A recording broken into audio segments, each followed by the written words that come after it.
One thing I think we all can agree on is that Omar Khan went out and got himself some names. Big names. Mega names. There's another one, I dare say, who could become a big name with the proper support, only he isn't getting it. Good morning to you. Good Wednesday morning. I'm Dejan Kovacevic of DK Pittsburgh Sports. This is Daily Shot of Steelers presented by FanDuel. It comes your way bright and early every weekday. If you're into hockey and or baseball, I also offer daily shots of Penguins and Pirates in the same place that you found this. Hope you'll check those out as well. Team begins its practice week preparing for the Vikings in Dublin this morning. There'll be another session tomorrow morning, at which point they'll get on their charter flight, head overseas. I'll be getting on my own flight that evening and heading over there myself, of course. From there, it's expected there will be an additional practice Friday in Dublin, and then a Saturday walkthrough, and there's not a lot of time to change a whole lot of things. If anything, you could see where that's where the bye week that follows would really come in handy. Have a hard review of everything that's gone right and wrong, create, design, implement, but probably not between now and playing on the other side of the planet this weekend. That said, I'm going to renew, I might do this every day from now on, my plea, my public plea for Mike Tomlin and or Arthur Smith to place Darnell Washington on the offensive line as pretty much a fixture. He doesn't have to abandon his position. If anything, being a tight end is a huge advantage. Doesn't have to declare anything, meaning being eligible. He can still go out for a pass. He can still be dangerous in all those other ways that they're not utilizing him anyway. But he could address single-handedly the Steelers' single greatest shortcoming, and that's plain old blocking.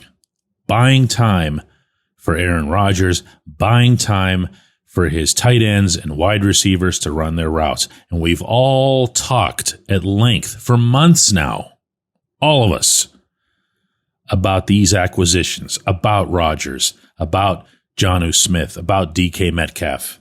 And yet you know who's getting hosed more than anyone else because of this line. It's Jaylen Warren. And I don't even think it's close as to who'd be second. I brought some numbers with me this morning. I'm going to ask in advance that you be seated before you hear them, because these are going to knock you over otherwise. Here's the boring ones.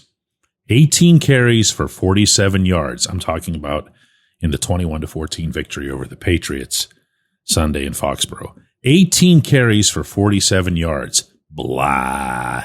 2.6 yards per carry. Blah. But wait, he also had 56 yards after contact. It's important to pay attention to all of these. I was whispering this in your ear. He had 47 yards, but he had 56 after contact. He had 3.11 yards averaged after contact per attempt. How does this happen? Well, you've probably already got this, but he's getting contacted behind the line of scrimmage on a regular basis. Why? Because nobody can block. Or if they can block, they can't block in the Smith wide zone scheme. Or, I don't even know. I'm tired of talking about the offensive line, but hear this out. 56 yards after contact, 47 yards total. Within that, he had 9 forced missed tackles. These are all real stats now. You can look these up on Football Reference. He had 9 forced missed tackles, most of anybody in the National Football League in Week 3. Most by any running back in any game anywhere to this stage of the NFL season. Which, selfishly speaking, makes me feel really good about the assessment that I had in the moment in covering the game in Foxborough and sharing with you before I really had a chance to delve into any sort of film or deeper statistics I thought he had a tremendous game. I thought he ran really, really well within having 18 carries and 47 yards.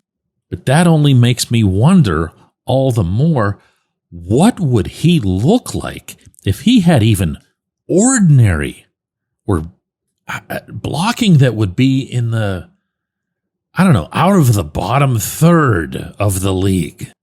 And within that, how is that not just a priority for this offense, but the priority for this offense? How is it that Smith doesn't have them right now at the line of scrimmage set to go with everything they've got to make sure that Jaylen can find just something, anything, a little crack or crevice to make the massive difference that he can make right now? People, we've been waiting for the impact running back around here just as long as we've been waiting for the impact quarterback. Najee Harris was drafted to be that player. He had a lot of stats like this, 18 carries for 47 yards, and he'd end up with 1,000 and yay that, and he wasn't it. I think we can agree on that. He wasn't it. There hasn't been an impact running back here since Le'Veon Bell. Well, this is impact running back output. That's what this is. This is impact stuff. And it has to be addressed the same way all the other offensive problems have to be addressed. And that's by doing whatever is necessary, no matter whose ego gets bruised by having a tight end babysitting them, or what kind of a concession it might look like to the rest of the league to have 6 people blocking. Doesn't matter. It doesn't matter. You have to prioritize addressing the thing that's killing you. When we come back, J1Q. This segment of Daily Shot is brought to you by our good friends at Mike's Beer Bar. They're located on Federal Street, directly across from PNC Park. Mike has more than 500 beers on tap, including from more than 50 local breweries. Stop in and say hello. Tell Mike we sent you. Mike's Beer Bar. Football season's finally here. Time to check out the latest odds, futures, and win totals on the FanDuel Sportsbook. Think the Steelers are headed to the Super Bowl? Lock in your bets today. Whatever your game, FanDuel Sportsbook delivers the latest lines, futures, and specials so you can join in on all the action. Hiring can be so time-consuming, sorting through tons of resumes, trying to get in touch with every potential candidate. Well, the future of hiring looks much brighter because ZipRecruiter's latest tools and features speed up finding the right people so you save valuable time. And now you can try ZipRecruiter for free at ZipRecruiter.com/audio. Over 320,000 new resumes are added to ZipRecruiter monthly. If you see a candidate you're really interested in, you can unlock that contact instantly. Use ZipRecruiter and save time hiring. 4 out of 5 employers who post on ZipRecruiter get a quality candidate within the first day. And if you go to ZipRecruiter.com/audio right now, you can try it for free. Again, that's ZipRecruiter.com/audio. ZipRecruiter, the smartest way to hire. Hey guys, if you're planning to see a Steelers game, use the Game Time app to get your tickets. You can snag new ticket deals before anyone if you set it into your app alerts. The app is easy to use. No surprise fees at checkout. You can see your seat view before buying, and you're getting legit tickets delivered on time. If you're not much of a planner, you can get last-minute deals on tickets right up to the start of the event. Lowest price guaranteed, or Game Time will credit you 110% of the difference. Download the Game Time app and enter the code DK Steelers into your app profile to get $20 off your first purchase.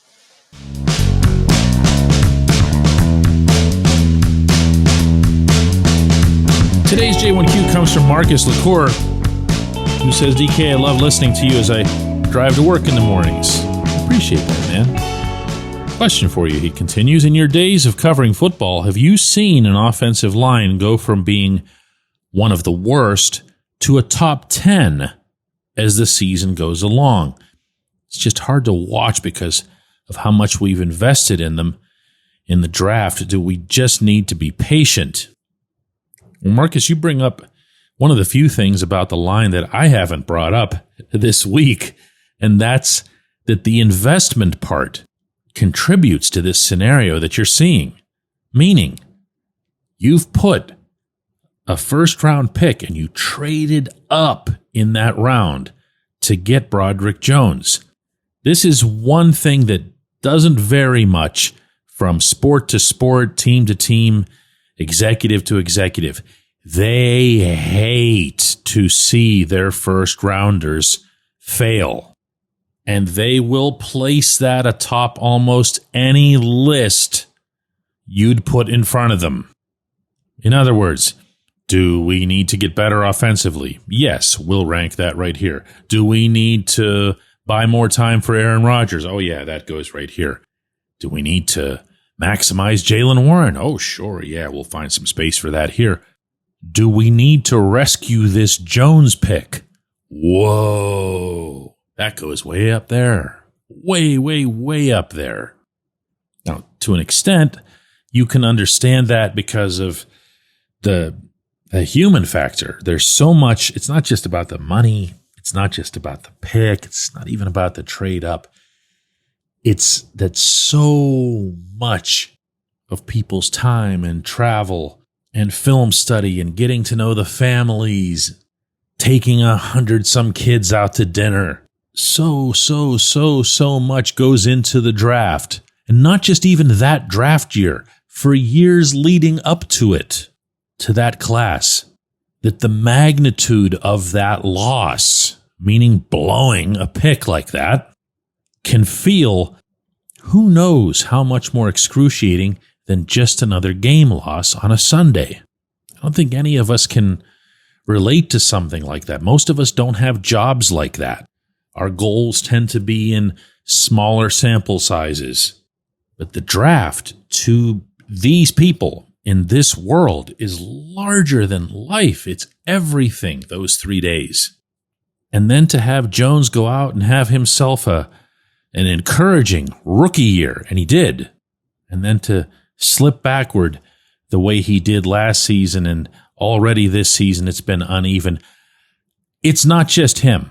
I single him out at times because he's a convenient example of something like this scene that I just laid out for you. They put a lot into him. They obviously also put a lot into Troy Fautanu. They put a lot into Zach Frazier as a second-round pick, and you can even include Mason McCormick in that because fourth-rounders aren't exactly considered to be frivolous. So when you hear them say things in the summertime at St. Vincent College about how this is a big year for Broad, we need him to rise up, this is a big year for so-and-so, big year for this other guy, they have a broader vision in place for how they want and expect that season to go. Part of it is a commitment to trying to get the most out of your top draft picks. This is why, and I've been saying this for a long time now, no matter what was going to happen with Jones, or for that matter, anybody else on the line, you weren't about to see some Calvin Anderson come onto the field and replace him. For that matter, you weren't about to see Omar Khan try to get somebody else who was going to be a 1A left tackle or somebody who can push Jones. Well, A, because it's really expensive, but B, because they needed and still need, in their minds, to give that first-round pick every opportunity to regain the worth that they thought it had. If this strikes you as being counterintuitive to the mentality of let's win every Sunday, it is. But show me where it's not the case. Give me some, for instance, that you can think of where the team said, heck with the draft. We can't worry about that stuff right now. We just need to win. And they tell the fairly high first rounder to sit for the Calvin Anderson. Any team, any sport. Whereas my counter is pretty simple. It's all about Darnell Washington. You're not throwing to him. You might as well use him in the way that he can help you the most. Take the L and go for the W. I appreciate the question. I appreciate everybody listening to Daily Shot of Steelers. We will have a double shot coming up today at 4 p.m. Eastern. If you download the DK Pittsburgh Sports app today, that's free. If you want the really good version of it, the one that's got no ads, you can comment, you can communicate with the reporters, send me an email that just has "hit me up" in the subject line. You can write whatever else you want, but "hit me up" in the subject line will get my attention.